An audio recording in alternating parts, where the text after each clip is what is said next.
Surprise! Ini ada kado ulang tahun buat Anda, warga negara Indonesia yang berulang tahun. Ini kado ulang tahunnya bukan dari saya, tapi dari negara.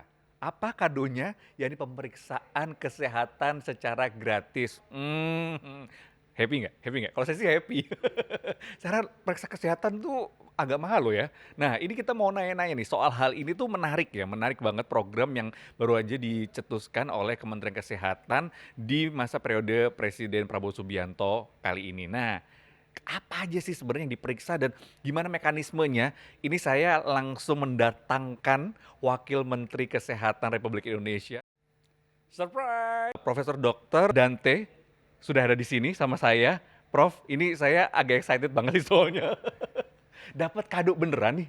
Warga Iya, Indonesia akan dapat kado masyarakat dapat kado gratis. gratis Oke. untuk pemeriksaan kesehatan di hari ulang tahun. Mulai tahun 2025, kita sedang melakukan perencanaan pemeriksaan gratis apa yang masih dilakukan. Nanti ada skemanya sendiri, Hmm. pemeriksaan kesehatan. Karena kenapa pemeriksaan ini penting? Pembiayaan kesehatan kita itu tinggi loh. Nah, itu dia. Pembiayaan kesehatan kita itu tinggi. Jadi kita lakukan survei di beberapa negara, itu health expenditure selalu lebih tinggi daripada Hmm. GDP, Hmm. daripada GDP. Cuma dua ada negara yang health expenditure-nya bisa lebih rendah daripada GDP. Satu India, Hmm. dua Kuba. Kenapa negara tersebut bisa melakukan efisiensi sehingga health expenditure-nya itu lebih rendah? Itu ternyata karena mereka melakukan tindakan preventif dan promotif yang lebih baik. I see. Jadi kalau orang sakit, sakitnya udah nggak jadi kondisi parah, tapi pada Hmm. kondisi-kondisi awal sudah mulai diobati. Dan tujuan masyarakat kan sebenarnya, namanya juga Kementerian Kesehatan, Hmm. membuat masyarakat itu tetap sehat. Hmm. Jadi kita lakukan screening kesehatan ini sebagai kado ulang tahun supaya mereka bisa melihat kondisi kesehatan mereka di hari ulang tahunnya, apakah menderita penyakit tertentu, apakah mempunyai faktor resiko penyakit tertentu, sehingga cepat-cepat diobatin, Nah, sehingga biayanya nggak mahal. tapi kan proses screeningnya aja sebenarnya udah mahal kan, Prof? Ya, Itu cukup budgetnya untuk 280-an juta masyarakat Indonesia nanti dapat gratis seperti itu, pembiayaan dari negara cukup? pemerintah sudah mengalokasikan dari program Quick Win Bapak Presiden Prabowo, Mm-mm. mengalokasikan untuk tahun depan ini 3,2 triliun untuk pemeriksaan hadiah screening di hari ulang tahun untuk masyarakat Indonesia. Mudah-mudahan ini sih cukup. Mudah-mudahan cukup ya. Mudah-mudahan ini cukup. Nah, itu hitungannya 3,2 triliun. Ya, Nah, untuk 280-an juta masyarakat, ini untuk pemeriksaan screening yang mana? Karena setahu saya, screening itu kan macam-macam ya. Ada yang paketannya mungkin yang paling bawah sampai yang paling lengkap tuh. Nah, ini yang dibiayai oleh pemerintah itu yang tipe yang mana? jadi pemeriksaannya nggak semua diperiksa, Heeh. tapi berdasarkan atas siklus hidup. Bayi Mm-mm. itu yang diperiksa apa? Anak-anak yang diperiksa apa? Dewasa Oh. muda yang diperiksa apa? Dewasa yang diperiksa apa? Lanjut usia yang diperiksa apa? Ini berdasarkan atas penyakit-penyakit yang banyak diderita pada kelompok-kelompok umur tersebut. Hmm. Sehingga nanti bisa terdeteksi dengan lebih presisi dan juga cost efektif untuk tiap paket screening. Jadi jangan membayangkan misalnya anak-anak diperiksa kolesterol segala macam, kan Nggak belum ada belum ya itu nggak ya? ada nggak Belum ada ada ya? belum perlu. Jadi anak-anak diperiksa misalnya pemeriksaan talasemia, Hmm. pemeriksaan hipotiroid kongenital, pemeriksaan penyakit jantung bawaan. Nah itu akan diperiksa pada anak-anak. Anemia itu akan diperiksa pada anak-anak. Dewasa muda juga begitu, lanjut usia juga begitu. Misal lanjut usia atau dewasa muda deh, dia dewasa dewasa deh, untuk usia dewasa diperiksa paket kanker, untuk kanker yang banyak di Indonesia, CA serviks, kemudian kanker prostat, Hmm. kemudian kanker payudara, itu Oh, akan itu yang diperiksa pada bahaya-bahaya yang banyak banget ya. yang banyak banyak sekali di masyarakat, itu akan diperiksa. Terus untuk usia, lanjut usia, selain pemeriksaan kolesterol, gula darah, hipertensi dan sebagainya, diperiksa juga panel osteoporosis. Oh, itu untuk yang udah mulai Udah tua-tua ya? ya udah umum. Jadi dengan melakukan clustering seperti itu sebenarnya pembiayaan kesehatan untuk screening ini jauh lebih murah dibandingkan kita masih expand pembiayaannya untuk mereka yang sudah mengalami osteoporosis patah tulang, penyakit jantung, Daripada stroke, pengobatannya gitu ya? gagal ginjal. Nah, itu kan itu lebih mahal. Jadi kalau kita Hmm. bisa geser itu eh, pemeriksaannya menjadi pemeriksaan yang pada stadium awal, maka kita bisa melakukan penghematan pembiayaan kesehatan. Oke. Prof kan tadi sudah di klaster-klasterin kayak gitu. Kemudian kita berandai-andai gitu. Misalkan saya sudah diperiksa nih, di screening Mm, gitu kan. Terus ternyata terdapat sesuatu nih yang harus di follow up dari pemeriksaan awal itu tadi. Nah mm. itu apa? Selanjutnya tindakannya seperti apa? Apakah itu sudah lanjutannya dilakukan seperti biasa karena memang sudah ditemukan ada sesuatu yang harus ditangani gitu. Nah pembiayaannya di cover juga atau cuman yang pertama tadi aja? Jadi sebenarnya kalau udah ketahuan lakukan pemeriksaan layanan mandiri. Oh. Layanan mandiri sesuai dengan kelainan yang ditemukan pada saat screening tadi. Hmm. Jadi menurut saya sih nanti skemanya gini nih. Akan ada dua hal yang harus dipenuhi sebelum masyarakat itu melakukan pemeriksaan kesehatan. Apa satu? Yang pertama, mereka harus download aplikasi Satu Sehat. Satu sehat itu yang Dulu dulu Peduli Peduli Lindungi. Lindungi. Nah, Oh, Peduli Lindungi. oke. Supaya mereka bisa diingatin kan. Oh, Ah. Anda 7 hari lagi ulang tahun, silakan lakukan pemeriksaan kesehatan. Itu Ah. yang pertama. Yang kedua, mereka harus punya BPJS. Oh, harus punya BPJS. Harus punya BPJS. Dengan mereka punya BPJS, kalau ada kelainan, mereka langsung bisa ditangani dengan pembiayaan BPJS yang mereka udah punya. Oh. Jadi sebenarnya kan ini negara menjamin kesehatan penduduk itu sampai penanganannya dengan screening yang lebih baik. Jadi sebenarnya nggak ada masalah. Nah, ketika tadi screening itu berarti kan di rumah sakit ya, bukan di tingkat pelayanan kesehatan yang apa kayak puskesmas atau apa, bukan di situ kan ya. Pasti kan screening itu ada di rumah sakit ya untuk eh, melakukan ini. Nah, ketika misalkan tadi ada penanganan harus lebih lanjut, itu otomatis nanti akan langsung masuk ke BPJS-nya tuh udah administrasinya udah langsung aja gitu, otomatis gitu atau harus lewat prosedur dari awal lagi gitu? Enggak Jati. Jadi pemeriksaan screening itu adalah bagian dari integrasi layanan primer. Hmm. Sebisa mungkin pemeriksaan itu dilakukan di puskesmas. Jadi Oh. kita akan memperkuat laboratorium pelayanan pemeriksaan screening yang ada di puskesmas. Mm-mm. Bayangkan kalau semua orang ke rumah sakitnya penuh. Sekarang aja ngantri untuk BPJS sudah panjang banget Iya, kan, heeh. panjang. Nah, kita Oh. bagi ke puskesmas. Jadi penguatan laboratorium, pemeriksaan screening yang lebih baik di puskesmas adalah salah satu base yang harus kita kerjakan awal sebagai bagian dari program screening kesehatan ini. Jadi masyarakat nanti datangnya ke puskesmas.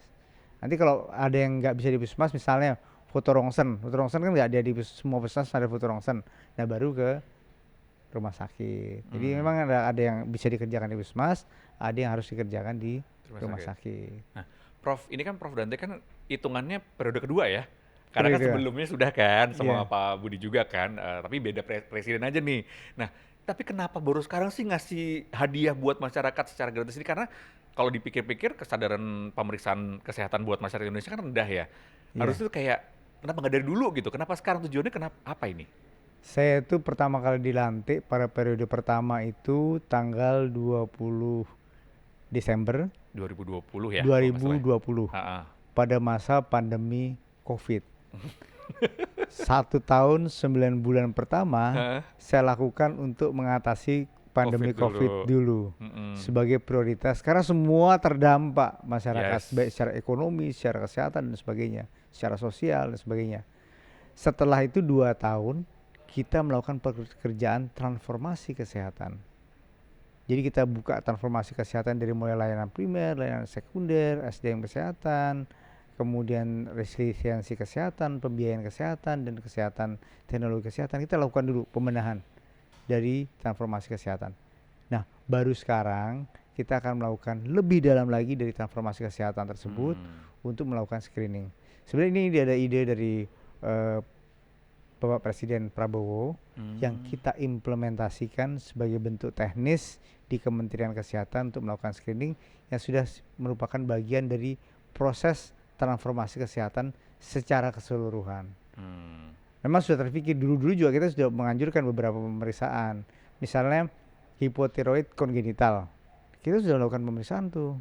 Oh, Udah kita lakukan gratis. pemeriksaan gratis di masyarakat. Tapi Semua itu bayi, spesifik ke satu ini ya. iya untuk spesifik ke satu dan beberapa jenis penyakit. Hmm. Nah sekarang kita kompilasi dengan dukungan dari Bapak Presiden ini supaya pemeriksaan ini berlanjut tidak hanya untuk anak-anak, tidak hanya untuk orang tua, tapi termasuk dewasa muda usia produktif. Kenapa begitu? Nanti di 2045 kita akan punya bonus demografi. Mm-mm. Bonus demografi ini usia kerjanya akan lebih banyak dan mempunyai populasi yang tinggi. Iya. Untuk menjamin supaya masyarakat dan kelompok masyarakat usia pekerja di 2045 di Indonesia Emas itu mempunyai kesehatan yang maksimal, maka screeningnya dilakukan dari mulai sekarang ketika mereka masih anak-anak. Oh, oke Di oke. beberapa tahun lagi mereka akan tumbuh jadi generasi pekerja yang sehat. Oke. Prof, tadi Prof sempat bilang ini juga ada ide dari Presiden Prabowo. Ya. Yang pesannya apa sih specifically, ngomongnya apa Presiden Prabowo? Bahwa Presiden Prabowo mempunyai 7 quick win, Quick win 7. 7 quick win yang harus dilakukan di pemerintahan beliau.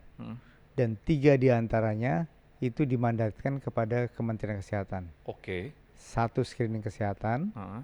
2 penanganan tuberkulosis TBC. TBC, yang ketiga adalah pembangunan lokus rumah sakit kabupaten dari tipe D dinaikkan ke tipe C. Oh. Supaya masyarakat ini bisa mendapatkan layanan yang bagus. Nah, 3 itu yang akan kita garap secara cepat dan efisien serta efektif dengan kerja keras yang maksimal supaya terrealisasi dalam waktu cepat. Dalam waktu 100 hari ini kita kerjakan semua itu dengan maksimal. Oh, jadi 3 ini simultan gitu ya, berbarengan. Berbarengan. Yang kedengeran pertama adalah soal screening gratis ini. Iya. Oke oke. Nah, tipis-tipis bocoran dong. Itu posnya dari mana, Prof? Nanti untuk anggaran ini. Nanti untuk tahun 2025 saya sudah berkonsultasi dengan Kementerian Keuangan masuk ke dari DIPA. Oh, dari Pak. Dari DIPA nanti akan masuk dari DIPA untuk program quick win di luar dana APBN yang sudah ditetapkan sebelumnya. Jadi itu tadi ya, hitung-hitungannya Sudah cukup ada, ya. sudah cukup. Banyak loh 280 juta. Jangan-jangan malah menghemat nanti. Misalnya ya, orang terdeteksi kanker payudara.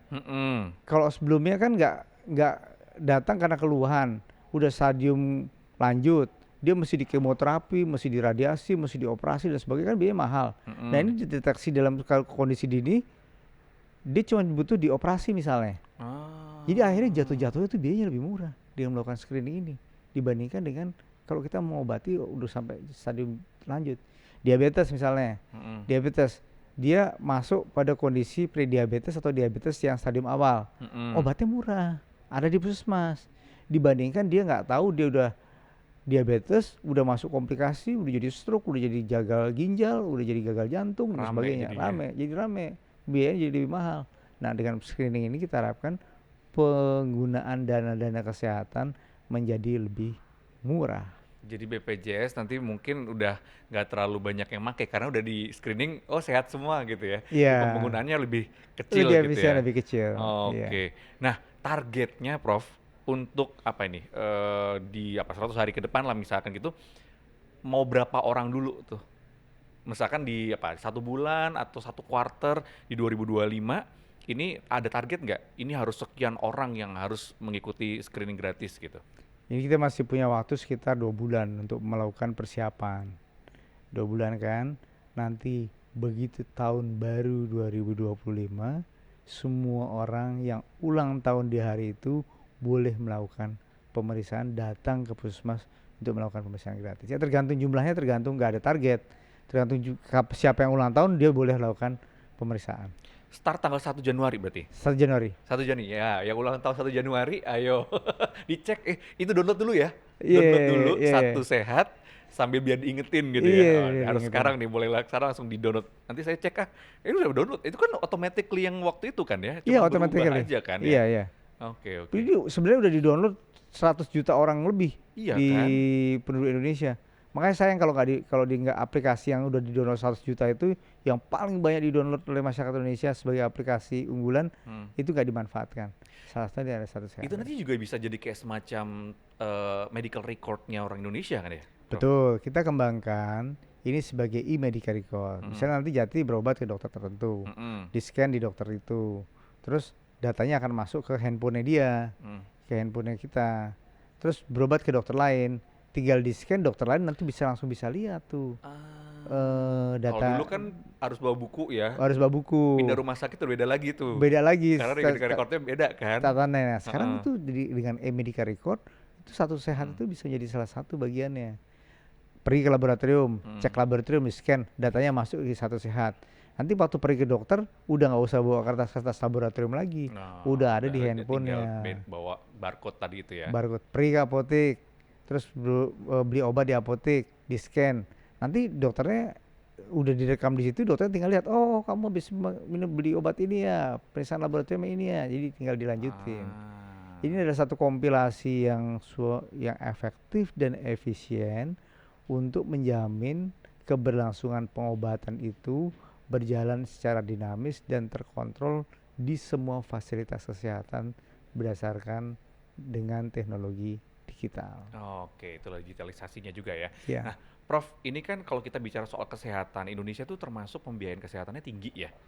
Ini kalau ya. dari Kemenkes, apa nih dalam waktu dekat ini melakukan apa ya? Mengatasinya gimana biar itu tadi kesadaran orang itu untuk pergi ke dokter itu nggak takut gitu loh. Karena kan pasti, wah dokter pasti mahal pikirannya segala macam. Karena emang di masyarakat tuh terpatri di pikirannya adalah biaya kesehatan, pemeriksaan kesehatan di Indonesia tuh mahal gitu. Apa yang dilakukan oleh pemerintah? Jadi tadi saya sampaikan bahwa negara-negara yang sukses dengan program kesehatan dan health expenditure yang sedikit adalah kalau dia berhasil melakukan kegiatan promotif, preventif, dan edukasi kepada masyarakat. Masyarakat harus dididik terus secara berkesinambungan seperti SCTV ini bikin acara podcast wawancara begini untuk memberikan kesadaran masyarakat bahwa jangan takut loh jadi sakit, karena kalau sakitnya itu pada stadium awal bisa diobati dengan baik dan bisa sembuh gitu. Jadi pembiayaan kesehatan ini memang mahal, tapi kalau kita bisa lakukan pada stadium yang awal, maka pembiayaannya jadi murah, tidak mahal. Hipertensi obatnya murah. Diabetes obatnya murah. Kalau ditemukan pada stadium awal. Tapi kalau udah stadium lanjut, dia mesti pakai insulin, mahal. Stadium lanjut dia hipertensi, dia cuci darahnya jadi mahal gitu. Jadi itu ya bukan biaya dokternya diturunin enggak ya, nggak mungkin ya. Kan dokter marah semua lagi, termasuk Prof ya. Karena kan kalau kita kerja kan ada jasa dokternya kan Prof. Yeah. Itu nggak mungkin ya. Ini kayak preventif dari situ tadi ya yang harus ditekankan ke masyarakat biar lebih sadar dari awal biar nggak keluar biaya lebih banyak gitu ya. Kalau kita lihat ya dari aspek pengobatan itu kan, aspek pengobatan itu satu, aspek pemeriksaan laboratorium. Dua, pembiayaan pelayanan kesehatan. Ketiga, pengobatan, obat yang diberikan. Sebenarnya kalau masuk ke dalam skema BPJS ini udah jadi satu paket. Satu paket. Jadi sebenarnya pemeriksaan dokternya juga nggak mahal kalau di BPJS. Jadi asal menggunakan BPJS. Asal menggunakan BPJS. Itu kadang-kadang masih belum kesadarannya itu juga masih belum ada ya di masyarakat ya. Nah, karena gini Prof, kalau misalnya soal BPJS itu kan banyak orang berpikir bahwa oke, saya punya BPJS, cuman yaitu udah parno duluan, ntar ngantrinya susah, ntar dilama-lamain apa segala macam. Sementara di sisi lain ada kan sebenarnya alternatif dengan punya asuransi kesehatan. Itu pasti akan cepet akan dilayani karena mungkin dipikirnya adalah ya udahlah ya ini bakalan keluar aja gitu, asuransi swasta nih pasti akan ngeluarin sesuai dengan perjanjian yang dilakukan oleh si pasiennya gitu kan. Nah, ini gimana caranya dari pemerintah biar hal seperti ini tidak lagi terjadi. Jadi orang tuh yang ya sudah akan ke BPJS, tapi asuransi swasta ini juga nanti mungkin ya kalaupun ada yang pakai ya setara gitu antara BPJS dengan asuransi swasta untuk mendapatkan kualitasnya yang terbaik, pelayanan juga yang baik kayak gitu. Jadi sekarang di pelayanan BPJS itu udah ada pendaftaran online. Mm-mm. Kita lakukan dan kita minta rumah sakit di daerah. Saya kunjungan ke beberapa rumah sakit daerah udah jalan. Rumah sakit vertikal hampir di semua rumah sakit vertikal Kementerian Kesehatan itu udah jalan. Pendaftaran secara online. Pendaftaran secara online itu masyarakat nanti kalau dia mau datang, misal datang besok, dia bisa langsung daftar mulai hari ini. Kemudian dia akan dapat akses, dikasih tahu datangnya mesti jam berapa. Jadi nggak ngantri. Nah itu bisa dilakukan pendaftaran secara online. Jadi masyarakat nggak numpuk. Soal kualitas dokternya, dokter yang melayani BPJS dan dokter yang melayani asuransi swasta sebenarnya sama kok, sama.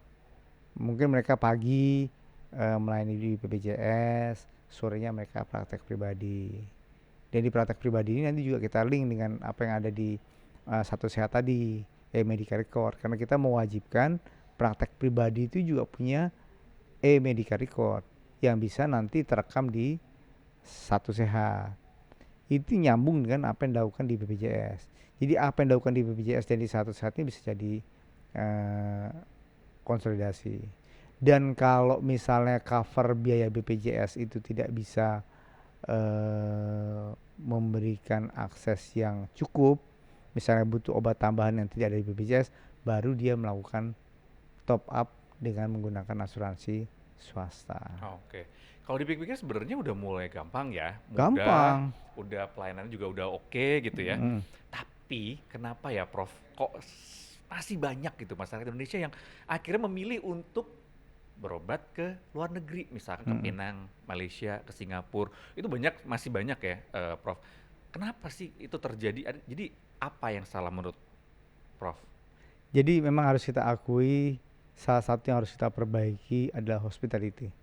Hospitality. Hospitality. Oke. Hospitality dari dokternya, dari Perawatnya. perawatnya. Kalau berobat ke Penang, ke Singapura, dia bisa akses, dia bisa dijemput di bandara, dia bisa dianterin sampai rumah sakit dan sebagainya.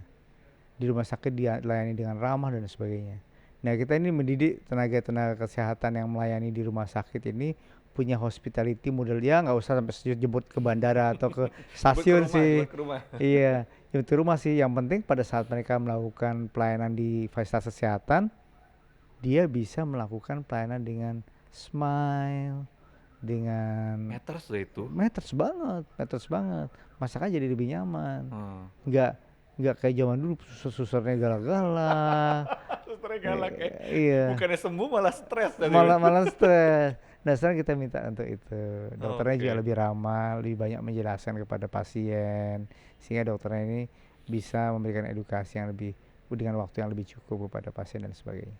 Jadi nggak kalah kita. Kualitas dokter Indonesia tidak kalah dengan dokter di Singapura, di Malaysia dan di beberapa negara. Oke. Kualitas dokter Indonesia tetap Dan bagus. rumah sakit juga fasilitasnya udah bagus-bagus kan Udah ya? bagus-bagus. Kapan-kapan datang deh ke rumah sakit vertikal untuk yang dipunyai oleh pemerintah. Ini udah hampir sama kualitas dengan kualitas Kalau itu rumah saya nunggu sakit. undangannya Prof Dante. biar masuknya gampang bisa ngelihat deh. Kalau kita masuk sendiri mah nggak bisa dong. Boleh nanti Ya, kita nanti atur, ya. kita atur Nanti kita kunjungannya, coba kita jalan-jalan atur ya. kunjungannya. Nanti kita buktikan nih omongannya Prof Dante bahwa fasilitasnya di rumah sakit mana vertikal yang itu kelas apa itu berarti? Ada yang kelas A rata-rata. Oh, kelas A Kelas rata-rata A. ya. Oke. Di RSUD juga udah bagus-bagus. Bagus-bagus ya. Bagus-bagus. Kemarin kita bangun rumah sakit RSUD berdasarkan master plan infrastruktur yang bagus sehingga mereka sekarang lebih nyaman. Boleh lah berarti ntar ya Liputan 6 diajakin Boleh. keliling-keliling lihat fasilitas ya. Boleh Nanti banget. saya tagih. Iya. Prof, ini bicara soal tadi ya kesadaran masyarakat dan juga penyakit yang ada dirasakan oleh masyarakat Indonesia saat ini dibandingkan juga dengan fasilitas kesehatannya. Kalau menurut Prof Dante dari skala 1 sampai 5 kondisi kesehatan di Indonesia itu tadi ya variabelnya soal masyarakatnya, SDM-nya, fasilitasnya gitu tuh 1 sampai 5, 5 paling bagus, 1 paling jelek, ada di posisi mana kita?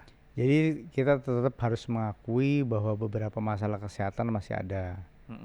Ya, beberapa masalah kesehatan masih ada. Misalnya aksesibilitas. Kita belum bisa memenuhi kebutuhan daerah-daerah terpencil untuk diberikan rumah sakit yang memadai. Itu terkait juga dengan layanan kesehatan. Ya. Tidak semua rumah sakit itu mempunyai 7 dokter spesialis yang wajib ada. Kita punya beberapa puskesmas yang belum ada dokternya karena jaminan keamanan di puskesmas tersebut belum bisa dijamin oleh Pemda. Banyak tuh di daerah-daerah. Kalau itu sudah terpenuhi, kita mungkin masih bisa. Kita rasio dokter itu, dokter umum dibandingkan dengan populasi itu 0,47 per 1000 penduduk. 0,47. Jauh banget. Harusnya Even satu dokter untuk 1000 penduduk. Makanya satu aja nggak nyampe ya deh. Satu aja nggak nyampe. Jadi 0,47. Dari data yang kita kumpulkan, kita masih butuh 160.000 dokter lagi. Kan banyak Lulus sekolah kedokteran. sekolah kedokteran itu hanya bisa memproduksi 12.000 per tahun. Jadi kalau kita tunggu dan kita tidak bisa melakukan apa-apa, kebutuhan dokter ini baru bisa tercapai 10-14 tahun yang akan datang. Wow. Jadi apa yang harus kita lakukan? Hari ini saya akan merapat dengan Kemenristek Dikti untuk memberikan moratorium pembukaan fakultas kedokteran di beberapa tempat. Di fakultas kedokteran diperbanyak. Kemudian daya tampung fakultas kedokteran yang sudah ada diperbanyak. Rasio antara penguji dan peserta didik diperbanyak.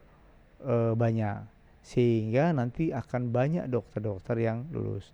Kita juga sudah memberikan beasiswa kepada dokter-dokter, kepada anak-anak unggulan di daerah melalui mekanisme pembiayaan beasiswa yang diberikan oleh Kementerian Kesehatan dan LPDP supaya mereka mengirimkan siswa-siswa terbaiknya untuk belajar di Fakultas Kedokteran. Bentar deh, Prof. Emangnya anak Indonesia udah jarang ada yang mau jadi dokter ya? Banyak. Cuma kan gini. Cuma kan di daerah kan banyak yang tidak mampu. Oh, dan karena mungkin ngerasa itu, jadi kayak ya sudahlah saya nggak iya, mau ke arah sana. Iya, jadi mesti belajar ke kota dan mereka masih ada biaya hidup dan sebagainya yang harus ditanggung. Itu kita kasih beasiswa sekarang. Kita bisa kasih beasiswa 1 tahun tuh 3.000 beasiswa. Pilih fakultas kedokteran, asal dia pintar lulus fakultas kedokteran, terus masuk LPDP dibiayai untuk sekolah di fakultas kedokteran. Jadi memang kita masih punya beberapa PR masalah kesehatan ini yang harus kita tangani. Lebih lagi, yang lain lagi distribusi tenaga kesehatan. Distribusi tenaga spesialis, dokter spesialis itu 57% masih ada di Pulau Jawa. Sisanya masih banyak yang kekurangan dokter spesialis. Padahal kita sudah menetapkan kriteria rumah sakit yang ideal itu ada 7 dokter spesialis utama. Nah, ini akan kita kejar terus supaya dokter umumnya cukup di puskesmas, dokter spesialisnya cukup di rumah sakit, sehingga kita bisa melakukan pelayanan yang lebih baik untuk masyarakat di masa yang akan datang. Nah, atau mungkin nyambungnya ke sini kali ya, Prof ya. Kan sekolah dokter tuh susah ya. Susah tuh buat saya sih. Itu susah ya. Kemudian biaya besar, lama juga akan sekolahnya. Giliran sekolah udah perjuangan setengah mati, tadi dapat LPDP, dapat pembiayaan apa segala macam. Tapi ketemunya nih yang lagi rame baru belakangan ini, Prof, soal bullying. Itu gimana, Prof? Dari pemerintah untuk menghindari biar yang ini nggak kejadian lagi di masa depan. Ya, itu in case kita sudah melakukan beberapa perbaikan. Salah satunya adalah membuka hotline pelaporan untuk bullying. Hotline pelaporan untuk bullying kita sudah juga memproses. Karena ada beberapa kasus yang sudah kita kasih punishment baik untuk peserta pendidik seniornya, dosennya, institusinya yang tidak bisa melakukan penanganan bullying dengan baik langsung dari pemerintah pusat di tempat terjadinya bullying. Kita sudah melakukan screening dan kita sudah punya sekitar 17.000 pelaporan tentang bullying ini. 17.000, tapi nggak semua ternyata. Setelah kita recheck lagi, itu sekitar 4.700-an yang benar-benar bullying. Tetap aja ya, Prof? Tetap ada, dan ini kita terus akan evaluasi dan akan kita tangani dengan baik. Sehingga masalah bullying ini, kita sudah juga bersama-sama dengan Kemenristek Dikti untuk bersama-sama memberi komitmen dengan perguruan tinggi bahwa masalah bullying ini adalah masalah bersama yang harus diatasi di proses pendidikan mahasiswa kedokteran. Semoga sih segera teratasi dan nggak ada lagi ya, Prof. Oh iya, 4.000 kalau bisa langsung drop nol gitu ya. Karena kan iya. tugasnya mau ngobatin Nah orang sekarang kan udah gimana? tahu nih, mereka udah bisa akses langsung kan. Jadi Heeh. sekarang udah takut nih yang mau bullying. Emang Udah- harus ada efek jerak ya. harus ada efek jerah. Dan salah satu di antaranya mereka ada yang kita berhentikan sekolahnya, ada dosen yang kita berhentikan eh, prakteknya dari rumah sakit dari rumah sakit vertikal sehingga nggak bisa praktek di rumah sakit vertikal. Aduh, pusing juga kalau misalnya berhentikan. Oh, ada tadi kurang berapa tadi? 120 ribuan ya? 160.000. 160.000 Iya, kurangnya, terus ini dikurangin lagi. Waduh, makanya aduh moga-moga sih ini benar-benar bisa teratasi segera. iya. Hari ini ketemu sama Men Iya nanti siang kita Menristek akan Dikti ya. ketemu. Ya, Pak Satrio, kita akan Oke, ketemu. moga-moga ada satu yang bisa dicetuskan sehingga apa ya, nggak harus efek jerah lah ya, setengahnya Nah, udah takut dan tidak melakukan itu gitu lah Prof ya. iya. Biar biar ya udahlah damai-damai aja. Banyak yang mau jadi dokter karena butuh banyak dokter nih Indonesia ternyata. Eh, Oke, Prof Danti terima kasih loh sudah sharing pagi ini sama saya. Semoga tadi ya ada 3 program yang lagi dikejar di 100 hari. Soal apa tadi? Kita recap. Soal Screening, screening, tuberkulosis, tuberkulosis, dan dan pendirian rumah sakit pendirian rumah sakit dari kelas D D ke ke C. ke C. Oke, semoga lancar semua. Semoga segera Indonesia ini nggak ada lagi yang ke Penang, nggak ada lagi yang ke Singapura, tapi langsung aja ke Indonesia dan sadar mau screening kesehatan. Itu sih yang penting ya. Ya. Oke, kalau gitu Prof Dante terima kasih, sehat selalu. Kita ketemu lagi nanti apa-apa. Ditunggu undangannya buat Oh keliling rumah sip, sakit. saya undang nanti. Saya Siap, ajak touring ke beberapa rumah sakit Oh, touring yang loh. sekarang fasilitasnya bagus. Mantap kalau gitu. Terima kasih, Oke. Prof. Ya tadi perbincangan singkat saya dengan Prof Dante, Wakil Menteri Kesehatan. Jadi jangan lupa ya, download aplikasi Satu Sehat untuk mendapatkan pemeriksaan gratis dari pemerintah di hari ulang tahun. Saya Jati Dharma pamit. Salam SCTV.